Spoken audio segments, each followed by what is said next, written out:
성도들에게 배우자, 이런 제목의 말씀인데요. 우리나라의 그 의사로 제일 늦게까지 의사직을 감당하신 분 한원주 권사님이신데 94세까지 의사 현직에 계셨어요. 지난 9월 30일에 사실은 소천하셨는데 그분이 이제 마지막 남긴 말이 요즘에 이렇게 인터넷에 굉장히 떠도는데 뭐라고 하셨냐면, 힘내, 가을이다, 사랑해, 이 세 마디를 하고 소천을 하셨다고 그래요. 70년 동안을 의사로 재직했으니까 뭐 대단한 거죠. 그리고 그 중에 30년은 어려운 사람들을 돕는데 생애를 마쳤습니다. 경성의학여자전문학교, 지금으로 하면 아마 고대 의대의 전신, 여기서 산부인과를 전공하고 그 다음에 미국으로 유학을 가서 거기서 내과 의사가 다시 내과를 전공해 가지고 내과 의사가 됐습니다. 그리고 이제 물론 미국에 가서 뭐 이제 한 10년 의사가 된 이후에 10년 동안 미국에 재직을 하고 1968년도에 뭐 그 어간에 이제 결혼도 하고 하셨겠죠. 68년도에 한국에 와가지고 오니까 뭐 미국에서 하기도 했지, 뭐 미국에서 의사 경력도 있지. 그러니까 서로 대학병원 이런 데서 모셔가려고 어서 오라고, 우리 병원으로 오라고. 근데 이분이 이제 개업을 하셨습니다. 개업을 하셨는데 뭐 미국에서 한 유명한 의사 뭐 이러니까 뭐 병원이 정말 문전성시를 이루었죠. 그런데 어느 날 1978년도에 갑자기 사랑하는 남편이 세상을 떠나게 됐습니다. 졸지에 떠난 거죠. 물리학 박사이고 교수셨던 분이, 남편이 갑자기 세상을 떠나니까 이 한원주 권사님 모태신앙이었는데 뭐 이러저런 핑계로 신앙생활을 좀 게을리 하신 거가 이 남편이 떠나고 나서 이제 후회가 되고, 그래서 열심히 신앙하고 새벽기도도 하고, 그 어느 날 새벽기도 시간에 하나님께서 그런 마음을 주셨다는 거예요.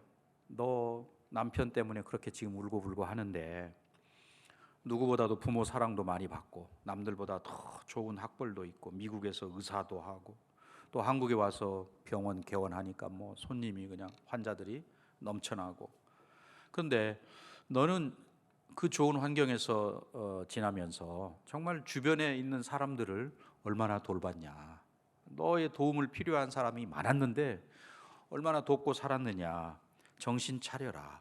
이런 마음을 하나님께서 한원주 권사님 마음에 주셨어요. 그래서 이제 정말 열심히 신앙도 하고 또 기독 여의사회 매 원례회에 가서 참여도 하고 간증도 하고 봉사단체도 만들어서 무료 진료도 하고 그러면서 기독 의료 선교 협의회를 만들어서, 그때는 이렇게 이런 단어가 흔치 않았는데 토탈 힐링이라고 소위 그 전인 치유 이런 개념을 도입을 해서 소위 그 새로운 의술, 뭐 환자의 그 병난 부분만 고치는 게 아니고 전체를 이렇게 치유하는 이제 그런 사역을 하게 돼서 그것이 널리 알려지게 됐고, 독일까지 소문이 나서 독일에서 당신 그 하는 일 우리가 돕겠다. 그래서 전인 치료 진료소를 돕는데 독일에서 전적으로 후원을 해서 건물을 지었다고 그래요.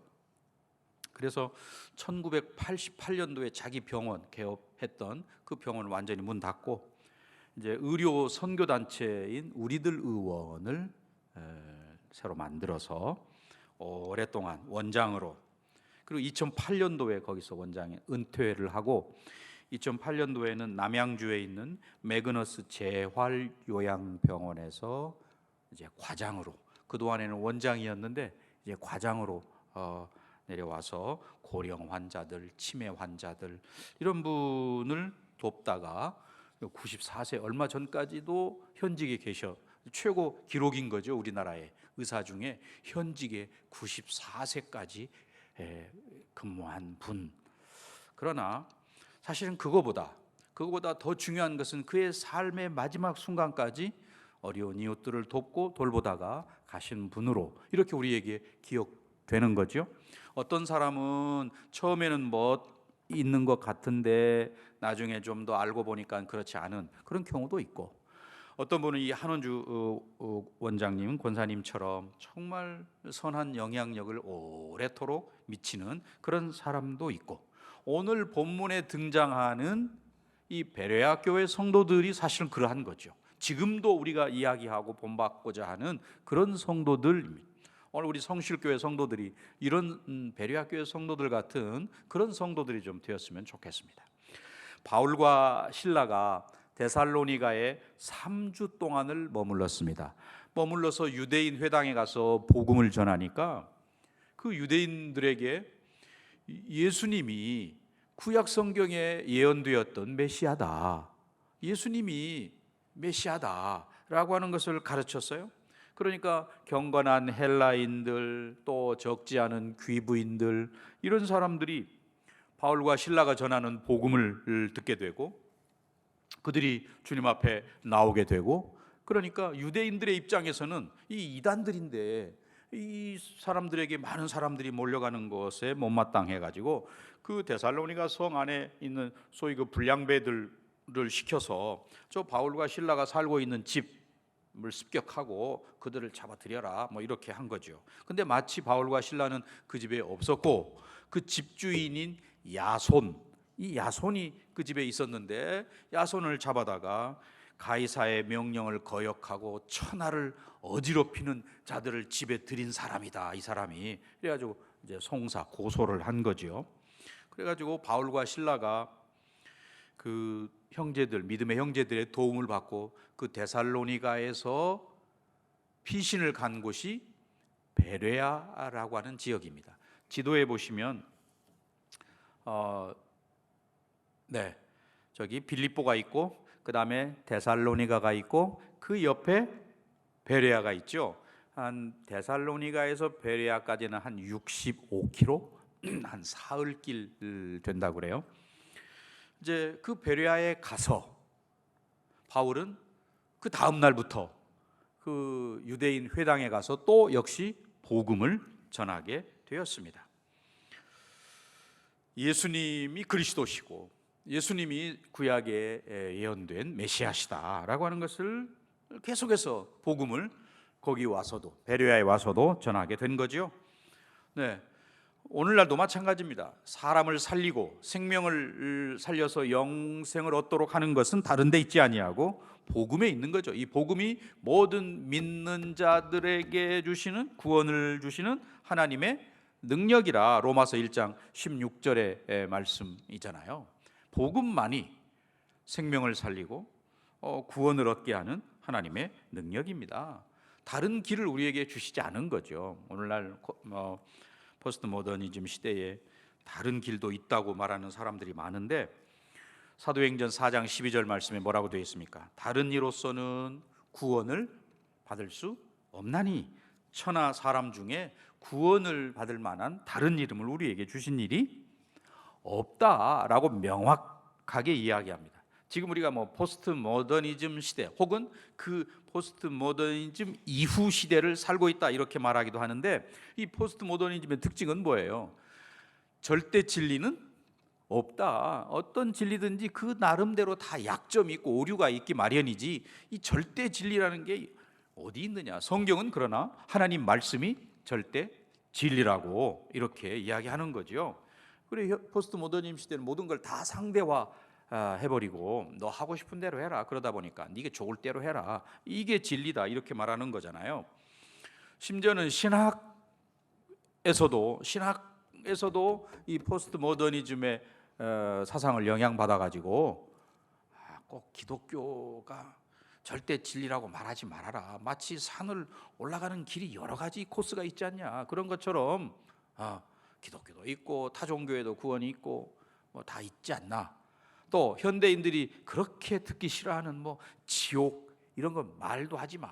현대인들이 싫어하니까 말하지 말아라, 이 적당한 타협을 주장하고 있지요. 하지만 십자가와 복음, 부활, 예수님이 십자가에 우리 죄 때문에 돌아가셨다라고 하는 사실과 죽은 지 3일 만에 살아나, 이 과학과는 좀 배치되는 거잖아요. 과학으로서는 있을 수 없는 그런 건데, 이 부활의 복음, 십자가와 부활의 복음이 여전히 오늘날도 유효하다, 이거는 우리가 주장하는 바고, 사실 이 당시에 바울도 그것을 주장했습니다. 이 바울이 전한 이 복음을 이 베레아 사람들이 어떻게 받아들였나 하는 것을 말씀드리고자 해요. 두 가지입니다. 첫째, 그들은 간절한 마음으로 말씀을 받았다. 이게 11절에 나오는 내용입니다. 11절 우리 같이 읽습니다. 베레아에 있는 사람들은 데살로니가에 있는 사람들보다 더 너그러워서, 그 다음에 간절한 마음으로 말씀을 받고, 네, 여기까지. 너그러워서 간절한 마음으로 말씀을 받고, 네, 베레아 성도들이 그러했다는 거죠.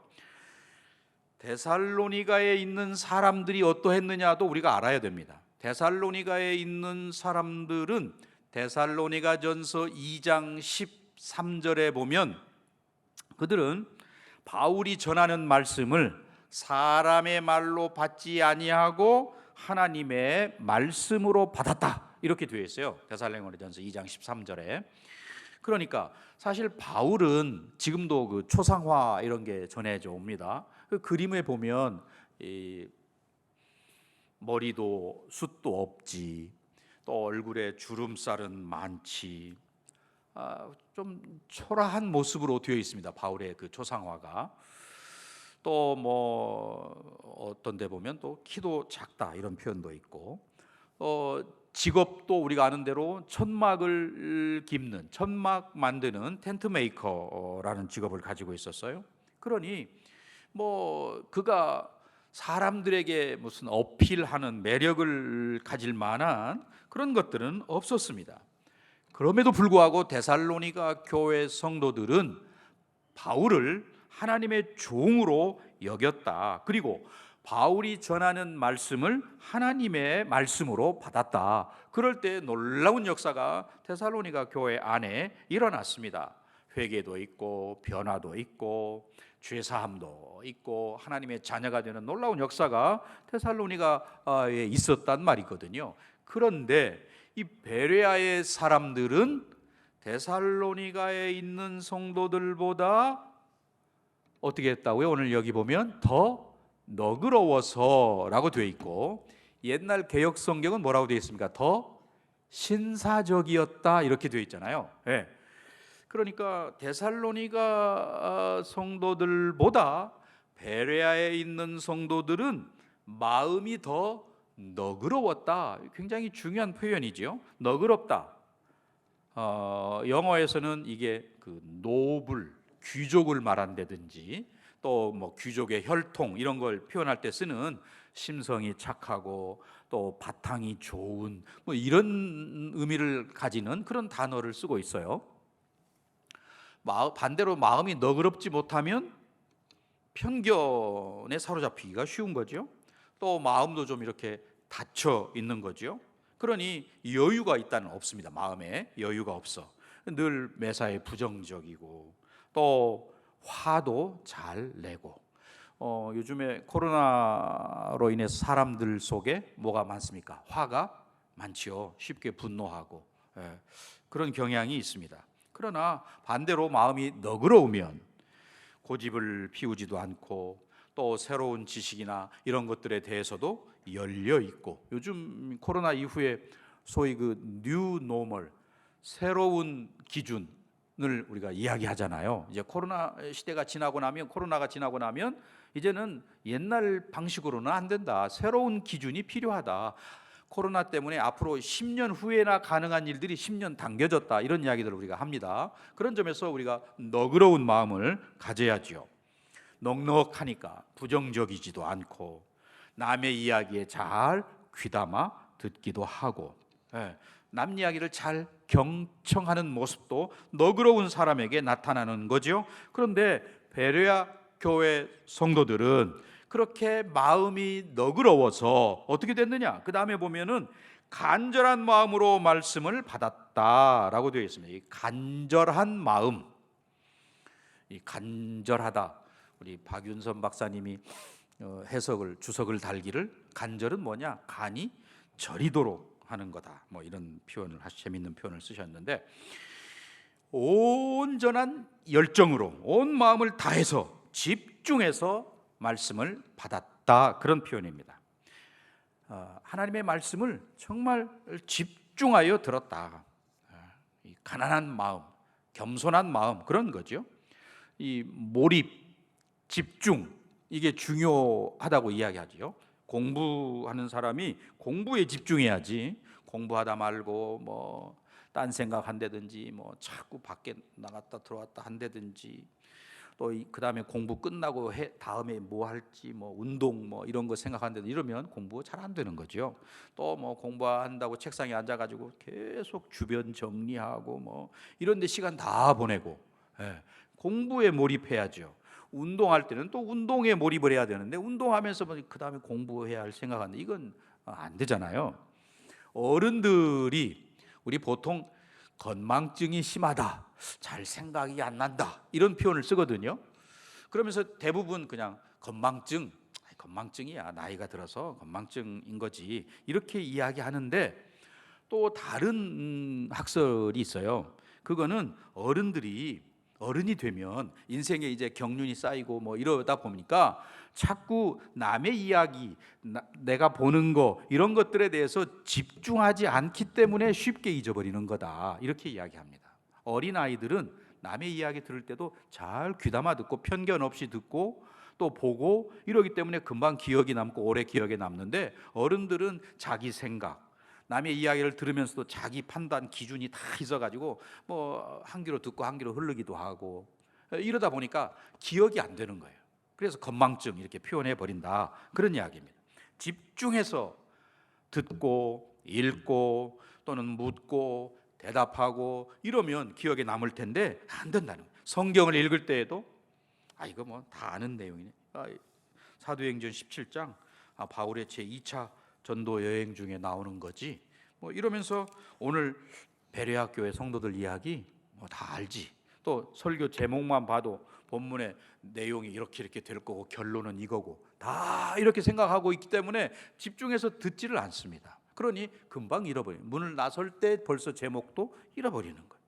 이런 게 문제라는 거예요. 말씀을 들을 때에 다른 생각 아니하고 말씀에 집중해서 듣고 또 보고 이렇게 해야 되는데, 이 예배 끝나고 집에 가서 뭘 먹지, 뭐 이 다음에 또 뭐 하지, 뭐 이런 것들을 생각하고 앉아 있는 거예요.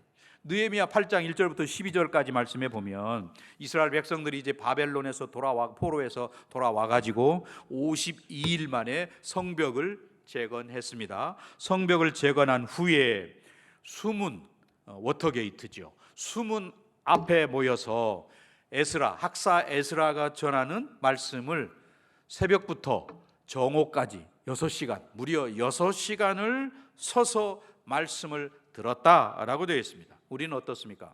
1시간 예배, 설교는 또 뭐 한 30분, 오늘은 30분도 안 돼, 빨리 끝날 건데, 이렇게 짧은 시간 하는데도 듣지 못하고 집중하지 못하는 그런 모습인데, 지금 그 수문 앞에 모였던 사람들은 장장 6시간 동안 꼼짝 않고 하나님의 말씀을 경청했습니다. 그냥 마지못해서 듣는 게 아니고 눈과 귀를 총동원해서 하나님의 말씀을 잘 귀담아 들었던 거죠. 그리고 느헤미야 8장 6절에 보면 그 하나님의 말씀, 에스라가 하나님의 말씀을 선포할 때에 백성들의 반응이 뭐였습니까? 아멘, 아멘 하고 아멘으로 화답을 한 거죠. 또 그 뒤에 7절, 8절에 보면 말씀을 들을 때에 자신들이 하나님의 말씀대로 살지 못한 것 때문에 울었다라고 되어 있습니다. 즉, 그 하나님의 말씀을 집중해 들으니까 왜 우리가 포로로 끌려가야 했는지, 또 왜 그 거룩한 하나님의 성전이 파괴되어야 했는지, 이런 것들을 깨닫게 된 거예요. 우리 죄 때문에 그랬구나. 우리가 하나님 말씀대로 살지 아니하고 우상을 섬기고 이방 나라, 강대국들을 의지하고 이런 거구나. 오늘날도 마찬가지죠. 강대국이 우리를 책임지는 건 아닙니다. 하나님께서 우리를 책임지시는 거죠. 그리고 성벽을 우리가 세울 때에도 자꾸 이방의 눈치를 보고 이방 나라들이 싫어하는 일 하지 말자. 저 사람들 우리가 성벽을 짓는데 자꾸 이제 힘을 모아서 또 자기들 뭐 말도 안 듣고 공격하고 이러려고 성벽을 쌓는 거 아니야? 뭐 이방 사람들이 싫어하는 거 우리 하지 말자. 적당히 눈치 보고 타협하려고 하고 이런 것들에 대해서 그들이 가슴을 치며 회개했던 거죠. 하나님의 말씀을 간절하게 들을 때에 그 말씀이 그들의 심령에 부딪혀서 정말 수문 앞에서 눈물을 쏟으면서 회개하고 기도할 수 있는 그런 계기가 되었던 거죠. 말씀을 집중해서 들을 때에 이런 역사가 나타났다는 것입니다. 오늘 코로나 시대에 우리가 어떻게 해야 합니까? 정말 이 나라, 이 백성들을 바라보면서 우리의 신앙을 돌아보고 회개하는 거죠. 말 많이 해서 하나님께서 마스크 쓰고 이제 말 좀 하지 말아라 제발 이렇게 하고, 또 그동안에는 뭐 가까이 이렇게 서로 어깨를 맞대고 앉아서 예배하면서도 내 옆에 누가 앉았는지 어떤 어려움이 있는지 뭐 이런 것들에서 사랑에 관심도 없는 우리들에 대해서 그저 거리 뛰고 만나지도 못하게 하고, 이런 것들을 통해서 우리는 그동안의 우리의 신앙의 행태를 반성하고 이제 깊은 영성의 세계로 나아가도록 요구하시는 거죠. 그래서 하나님 앞에 새벽에 나와서 기도하면 영감이 떠오르고 지혜를 주시고, 이제 내일부터 새벽기도 우리 한다고 그러잖아요. 일찍 와서 기도하는 거는 뭐 괜찮죠. 6시만 되면 사실은 이제 끝내고 5시 반에 시작해서 설교 짧게 하고 6시에 딱 끝내서 다 이제 집에 돌아가는 것으로 그렇게 하려고 합니다. 그러니까 그 전에 일찍 와서 기도하는 것은 상관없죠. 우리가 새벽에 집중해서 기도할 때 하나님께서 지혜도 주시고 은혜도 주시고 영감이 떠오르게도 하고, 21세기를 우리가 상상력의 시대라고 그러잖아요. 그 상상력이 어디서 나오느냐? 집중해서 기도할 때 제일 많이 나온다 이렇게 이야기합니다. 주님께 기도하면 주님께서 그런 은혜들을 우리에게 베푸시는 거죠. 그런 점에서 우리 자녀들이 하나님 앞에 기도할 때 놀라운 은혜를 체험해서 세상 사람들이 가질 수 없는 놀라운 상상력도 기도를 통해서 갖게 된다고 하니까 우리 아이들에게 열심히 기도를 가르쳐야 할 책임도 여기에 있는 거고요. 두 번째로 그들은 날마다 성경을 연구했다라고 되어 있죠. 11절 마지막에 보면 이것이 그러한가 하여 날마다 성경을 뭐 했습니까? 상고함으로. 상고했다. 영어식 표현을 하면 검토하고 살피고 조사하고 이런 뜻이거든요. 그러니까 성경을 뭐 비판하거나 의심하기 위해서 그렇게 한 게 아니고 이 말씀을 진리로 받아들이고 그 말씀대로 어떻게 살 거냐라고 하는 것을 알기 위해서 그 말씀을 더 깊이 심도 있게 연구하고 조사하고 했다는 거죠. 그 말씀을 그냥 감정적으로 한 귀로 듣고 한 귀로 흘러버린 게 아니고, 또는 뭐 내가 기분이 좋으면 성경을 여러 장 읽었다가 기분이 안 좋으면 뭐 읽지도 안 하고 이런 감정적인 그런 분위기에 끌리는 모습도 아니고, 정말 진지하게 하나님 말씀을 듣고 묵상하고 연구하고 반복해서 암송하고, 그래서 그 말씀이 내 말씀이 되도록 했다. 이게 베레아 교회 성도들이 성경을 상고함으로, 현대인의 성경에서는 연구했다 이렇게 표현을 바꿔서 표현합니다. 자, 그래서 그렇게 하니까 12절에 어떤 결과가 나타났습니까? 그 중에 믿는 사람이 많고, 이 베레아에 있는 사람들 중에 믿는 사람이 많고 또 헬라의 귀부인과 남자가 적지 아니하니, 헬라의 귀부인들과 또 헬라의 남자들이 예수를 믿었다 그런 말이잖아요. 헬라 사람들 우리가 아는 대로 어떤 사람들입니까? 상당히 철학적이고 논리적이고 따지기 좋아하고 이런 사람들인데 그들이 복음을 받아들였다 하는 것입니다.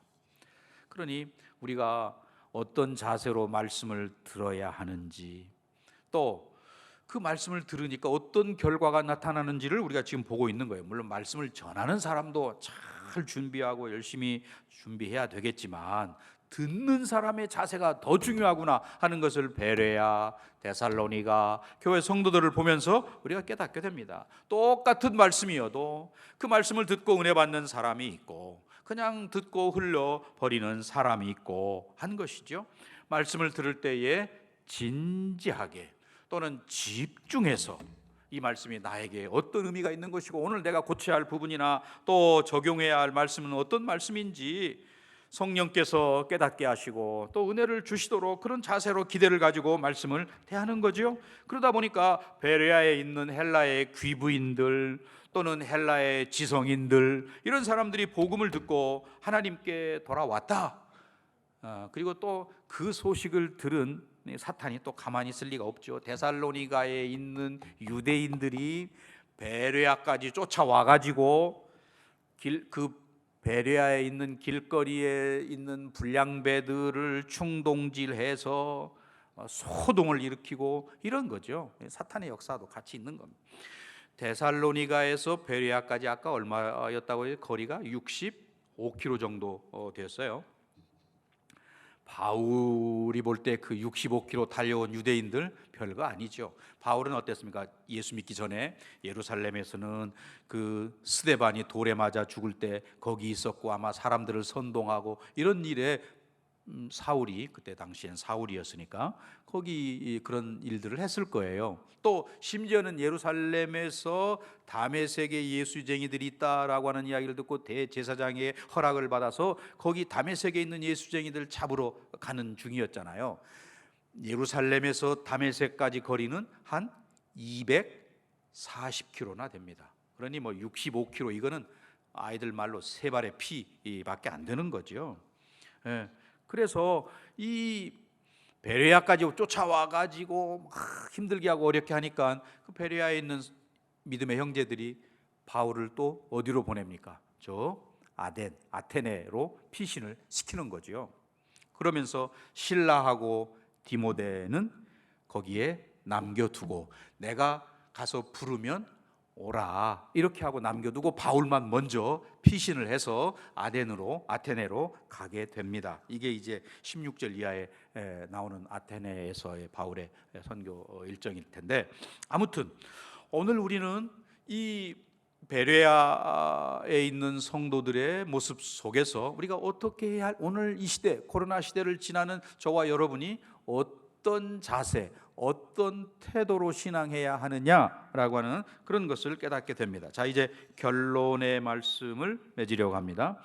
오늘 이 시기야말로 우리가 베레아 교회 성도들처럼 날마다 말씀을 연구하고 또 간절한 마음으로 말씀을 받는 그런 시기여야 한다는 거죠. 지금 뭐 마음대로 교회에 모이지도 못하고 이렇게 대표로 여기 계신 분들 모이고 나머지는 집에서 예배드리고 이럴 텐데 지금이야말로 우리가 말씀을 깊이 자유롭게 연구할 수 있는 그런 마지막 기회가 아닐까. 앞으로 지나고 나면 이런 기회도 우리에게 주어지지 않을 수 있다는 거죠. 그러니까 우리가 마음껏 교회가 제공하는 그런 자료들을 가지고 하나님 말씀을 깊이 연구하고 내 인생의 마지막 기회구나. 이번 기회가 아니면 이 코로나 이 시기가 아니면 내가 언제 하나님 말씀을 이렇게 깊이 들여다보고 연구하고 공부하고 암송하고 할 수 있는 기회가 있겠나. 내 인생의 마지막이다. 이런 각오로 우리가 해야 한다는 것이죠. 그래서 진정한 예수의 사람들 지금 베레아에 있는 성도들을 보고 그 주변에 있는 사람들이 예수를 믿게 됐잖아요. 코로나 시대가 지나고 나면 전도하기가 쉬울까요? 어려울까요? 훨씬 더 어려울 거예요. 그 시대에 우리가 베레아 교회 성도들처럼 스스로 말씀을 깊이 연구하고 그 말씀 앞에 반응하고 그래야 우리가 변화되고 하면 우리 주변의 사람들이 우리의 그런 삶을 보고 주님 앞에 돌아오게 되는 길거리에 나가서 전한다든지 이거 이제 하기 어렵습니다. 앞으로는 코로나 시대 이후에는 나가서 전도하는 거 이거 쉽지 않은 일이죠. 그러니까 우리가 우리의 삶으로 복음을 전하는 이것이 가장 좋은 전도 방법일 텐데 베레아 교회 성도들처럼 그렇게 우리의 삶으로 또 우리의 가정에서 그것을 증명해 낼 때에 그들의 모습을 보고 헬라의 귀부인들과 또는 헬라의 지성인들까지도 교회로 달려오는 것처럼 저와 여러분이 예수님 원하시는 그런 삶의 모습, 예수님의 손과 발이 되어서 우리가 나아가려고 한다면 이 베레아교회 성도들처럼 우리가 간절한 마음으로 말씀을 듣고 받고 읽고 공부하고 해야 되는 것이고, 그것도 날마다 그랬다 되어 있습니다. 날마다 우리 그런 모습으로 이 시기를 이겨내는 저와 여러분 우리 모두가 되시기를 주님의 이름으로 간절히 축원합니다. 기도하겠습니다. 거룩하신 아버지 하나님, 오늘 베레아 교회 성도들이 어떤 모습으로 말씀을 받았나 하는 것을 살펴보았습니다. 이 코로나 시대에 우리 온 성도들이 베레아 교회 성도들처럼 그렇게 간절한 마음으로 말씀을 받는 성도들, 읽을 때에, 들을 때에, 공부할 때에, 암송할 때에 살아있는 하나님의 말씀으로 듣는 우리 모두가 되게 하여 주시옵소서. 그들이 날마다 하나님의 말씀을 연구할 때에 놀라운 영향력을 끼쳤던 것처럼 우리 성도들 코로나 시대에 핑계하지 아니하고 게으르지 아니하고 날마다 하나님 말씀을 연구함으로 베레아교회 성도들처럼 영향력 있는 성도들 되게 하여 주시옵소서. 예수님의 이름으로 기도하옵나이다. 아멘. 다 같이 일어나셔서 찬송가 200장 함께 찬양하시겠습니다.